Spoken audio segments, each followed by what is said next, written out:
Inamin ng prosecution witness na si dating COA Auditor Roderick Wamil na walang paglabag na nakita ang Commission on Audit sa 11 araw na paggastos ng 125 million pesos na confidential funds ng Office of the Vice President noong 2022.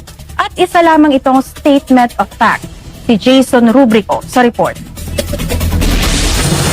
Matinding pagtatanong mula sa depensa ang hinarap ng prosecution witness ng dating COA ICFAO auditor na si Roderick Wamil kaugnay ng audit observations sa confidential funds ng Office of the Vice President.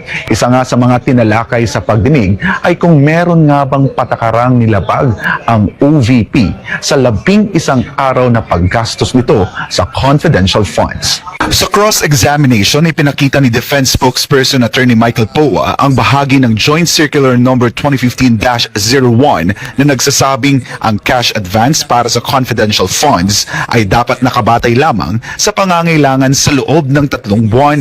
Tinanong ni Poa si dating COA Intelligence and Confidential Fund Audit Unit o ICFAO Auditor Roderick Wamil kung may provision bang nagbabawal na gamitin ang cash advance sa loob ng 60 araw o kahit sa loob lamang ng 11 araw. Base po dyan sa provision na yan, nakasulat na ang maximum amount ay para sa 3 buwan.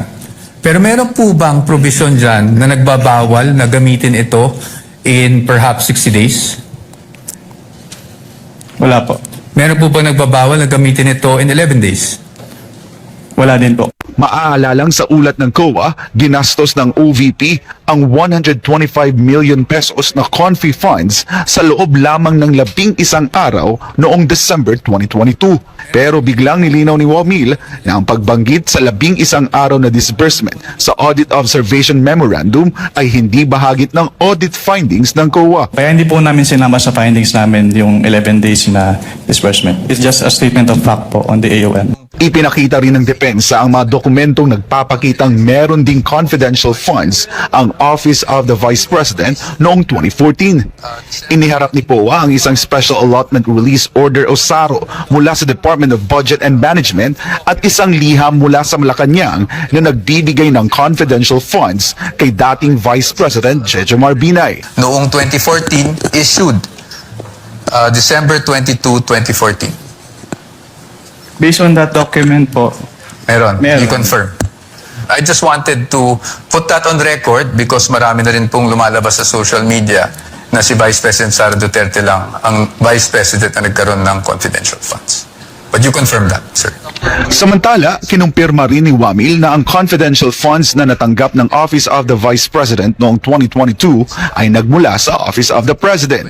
Ayon kay POA, layunin lamang nitong ipakita na lehitimo ang pinagkunan ng naturang pondo. I just really wanted to establish kung ano yung naging source ng confidential funds ng OVP. Dahil for example, noong 2022, aminado naman tayo na wala po yun sa General Appropriations Act.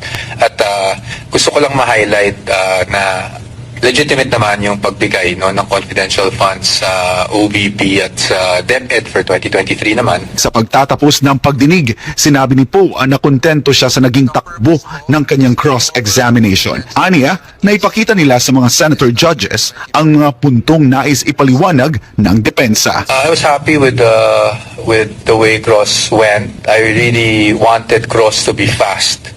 No, kasi we've been at this witness for 2 days now. In fact, magkaka-third day pa tomorrow for the interpellation of the Honorable Senator Judges. So, to be very frank with you, ayoko na talagang patagalin. I just focus on the points that I wanted to highlight at nilabas naman natin yun. No? Now, as to whether it was effective or not, again, ayokong magsalita dahil magbubuhat ako sa sarili kong bangko. We will just leave that to the appreciation of the Senator Judges. Para sa Diyos at sa Pilipinas kong mahal, ako po si Jason Rubrico, as of 9 News.